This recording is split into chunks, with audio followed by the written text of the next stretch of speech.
కేరళలో 140 అసెంబ్లీ స్థానాలకు కౌంటింగ్ ఏర్పాట్లు పూర్తయ్యాయి. ఉదయం 8 గంటలకు పోస్టల్ బ్యాలెట్లతో ప్రక్రియ మొదలవుతుంది. రాష్ట్ర పోలీస్ చీఫ్ రవదా చంద్రశేఖర్ తెలిపిన వివరాల ప్రకారం కౌంటింగ్ కేంద్రాల రక్షణ కోసం 25 కంపెనీల కేంద్ర బలగాలను మోహరించారు. సున్నితమైన ప్రాంతాల్లో డ్రోన్లు, సీసీటీవీ కెమెరాలతో నిరంతర నిఘా ఏర్పాటు చేశారు. ఇక్కడ 51 మంది జనరల్ అబ్జర్వర్లు, 17 మంది పోలీస్ అబ్జర్వర్లు కౌంటింగ్ సరళిని పర్యవేక్షిస్తున్నారు. ఇదే అంశానికి సంబంధించి పూర్తి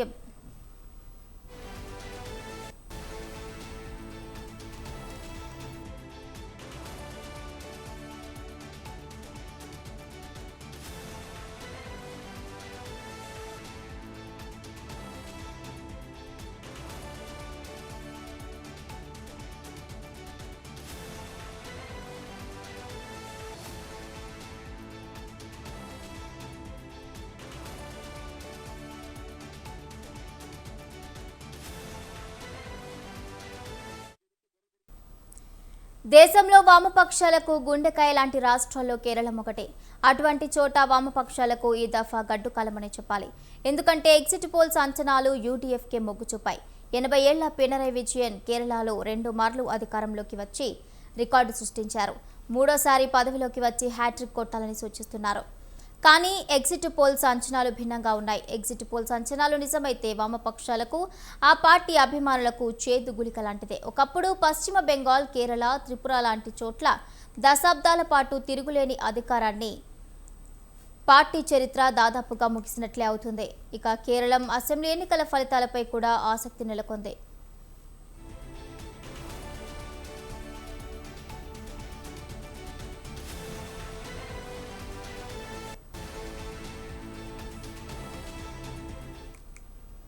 బీజేపీ మాత్రం నామమాత్రపు ఫలితాన్ని సాధించనుందని అంటున్నారు.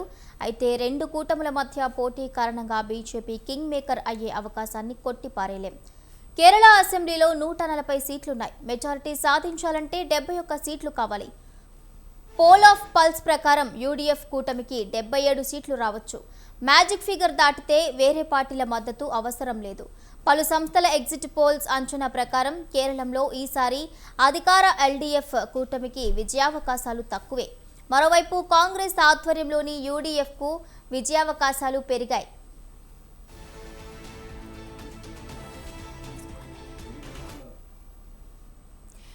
ఏ కూటమికి కూడా సరైన మెజారిటీ రాకపోతే ఆయా కూటములు బీజేపీతో కలుస్తాయా అనేది కీలక ప్రశ్న. 2 కూటములోని పార్టీలతో సర్దుబాటు చేసుకునే అవకాశం కూడా ఉంది. మరోవైపు యూడీఎఫ్లో కాంగ్రెస్ పార్టీ కీలకం, ఎల్డీఎఫ్లో సిపిఐఎం కీలకం. ఇప్పుడు అక్కడ ఎల్డీఎఫ్ అధికారంలో ఉన్న సంగతి తెలిసిందే. అలాగే కాంగ్రెస్ ఆధ్వర్యంలోని యూడీఎఫ్ కూటమికి 69 సీట్లు దక్కే అవకాశాలున్నాయి. బీజేపీకి 7 సీట్లు రావచ్చు. అంటే ఏ కూటమికి పూర్తిస్థాయి మెజారిటీ రావటం లేదు.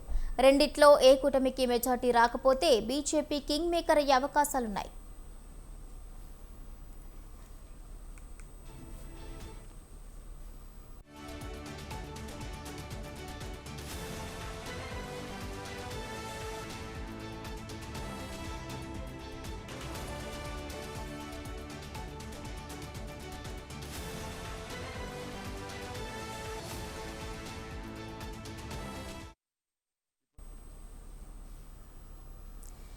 కేరళ ఎన్నికల కౌంటింగ్ పై మరింత సమాచారాన్ని మా ప్రతినిధి లిఖిత లైవ్ ద్వారా అందిస్తారు. లిఖిత, ఇప్పటికే ఈ కేరళ ఎన్నికలకు సంబంధించి దేశవ్యాప్తంగా కూడా ఉత్కంఠత నెలకొందనే చెప్పుకోవచ్చు. దాదాపుగా 79.63% ఓట్లు నమోదైనట్లుగా తెలుస్తోంది. అయితే ఇందులో గతంలో చూసుకున్నట్లయితే ఎల్డీఎఫ్ పార్టీనైతే ఇప్పటికే అధికారంలో ఉన్నట్లుగా దాదాపు 2 సార్లు కూడా హైట్రిక్ కొట్టినట్లుగా తెలుస్తుంది. అయితే ఈ నేపథ్యంలో ఈసారి మాత్రం యూడీఎఫ్ అయితే ఇందులో అధికారంలోకి వచ్చే అవకాశాలు ఉన్నట్లుగానైతే ఎగ్జిట్ పోల్లు చెప్తున్న పరిస్థితులు కనిపిస్తున్నాయి. అయితే ఈ నేపథ్యంలోనే ఎక్కడా ఎలాంటి అవాంఛనీయ సంఘటనలు జరగకుండానైతే ప్రభుత్వం అన్ని ఏర్పాట్లు చేయడంతో పాటు పూర్తి స్థాయిలో ఎన్నికల కమిషన్ కూడా దీనికి ఏర్పాట్లు చేయడం, అంతేకాకుండా సీసీ కెమెరాలు కొన్ని ప్రాంతాల్లోనైతే డ్రోన్లతో సహా వారు పర్యవేక్షిస్తున్నట్లుగా తెలుస్తోంది. ఈ యొక్క లెక్కింపు జరిగే ప్రాంతాల్లో కూడా అనుమతి ఉన్నవారు మాత్రమే లోపలికి రావడంతో పాటు సెల్ ఫోన్లు ఎవరికి కూడా అనుమతి లేకపోవడం, ఐడి కార్డ్ చెకింగ్ కూడా చేస్తున్నట్లుగానైతే తెలుస్తోంది. పూర్తి స్థాయిలో ఇప్పటికే 140 స్థానాల స్థానాలకు గాను దాదాపుగా 14 జిల్లాల్లోనైతే ఈ యొక్క లెక్కింపు అనేది జరుగుతున్నట్లుగా తెలుస్తుంది. ఒక్కొక్క జిల్లాలో దాదాపుగా 200 నుండి 300 వరకు కూడా ఓటింగ్ కేంద్రాలు ఏర్పాటు చేసినట్లుగానైతే తెలుస్తుంది. అయితే ఇవన్నీ కూడా పూర్తి స్థాయిలో ఏవైతే ఇప్పటి వరకు ప్రజలు తమ ఓటు హక్కును వినియోగించుకోవడంతో పాటు ఈసారి చూసుకున్నట్లయితే ఇన్ని సంవత్సరాలుగా దాదాపు 10 సంవత్సరాలకు పైగానే ఈ యొక్క ఎల్డిఎఫ్ పార్టీ అనేదైతే అధికారంలో ఉంది. కానీ ఈసారి మాత్రం యూడిఎఫ్కి అవకాశం ఇచ్చే అవకాశాలు ఎక్కువగా ఉన్నట్లుగానైతే తెలుస్తుంది. పూర్తి స్థాయిలో ఒకవేళ ఎవరికి సరైన ఓటింగ్ రాకపోయినా కానీ ఇక్కడ కింగ్ మేకర్గానైతే బీజేపీ ఉండే అవకాశాలు ఉన్నట్లుగానైతే తెలుస్తోంది. ఇందులో భాగంగానే దాదాపుగా 2,73,00,000 మంది అయితే వారి ఓట్లను వినియోగించుకున్నట్లుగానైతే తెలుస్తోంది. వారి ఒక్కొక్క ఓటుకు సంబంధించి చూసుకున్నట్లయితే ప్రతి ఓటు కూడా చాలా ఇంపార్టెంట్గానైతే మారిందనే చెప్పుకోవచ్చు. పూర్తి స్థాయిలో ఇప్పుడు ఎవరు గెలుస్తారు, అంతేకాకుండా పోలింగ్ కేంద్రాల వద్ద ఎలాంటి అవాంఛనీయ సంఘటనలు జరగకుండా చూసుకునేందుకైతే వందలాది మంది పోలీస్ అధికారులను కూడా ఏర్పాటు చేయడంతో పాటు అక్కడ 144 సెక్షన్ని కూడా ఏర్పాటు చేసినట్లుగా తెలుస్తోంది. కేరళ రాష్ట్రం పైన పూర్తి స్థాయిలో దేశవ్యాప్తంగా కూడా దృష్టి మరలిందనే చెప్పుకోవచ్చు. ఇప్పటికే ఏర్పాటు చేసిన కేంద్రాలకు సంబంధించి కావచ్చు, అంతేకాకుండా ఇటు కేంద్ర బలగాలు, రాష్ట్ర బలగాలు, అంతేకాకుండా స్థానిక అధికారులు కూడా బందోబస్తు ఏర్పాట్లు కూడా చేసినట్లుగా తెలుస్తోంది. ఇప్పటికే రాష్ట్ర వ్యాప్తంగా కూడా అన్ని పోలింగ్ కేంద్రాల వద్ద కూడా 8 గంటలకైతే పోస్ట్ బ్యాలెట్ ఓటింగ్ అనే ఏదైతే లెక్కింపు అనేది జరుగుతుంది. దాని తర్వాత ఈవీఎంలకు సంబంధించి ఈ యొక్క లెక్కింపు అనేది కొనసాగేటట్టుగానైతే ఉంది. అయితే ఈ నేపథ్యంలోనే ఈరోజు సాయంత్రం మధ్యాహ్నం లేదా సాయంత్రం వరకు కూడా పూర్తి స్థాయి రిజల్ట్ అనేది బయటికి వచ్చే అవకాశాలు ఉన్నాయి. ఈ రిజల్ట్ మేరకే కేరళ రాష్ట్ర భవిష్యత్ అనేది నెలకొందనే చెప్పుకోవచ్చు. పూర్తి స్థాయిలో కేరళ ప్రజలు ఎవరికి ఓటేస్తారు, ఎవరిని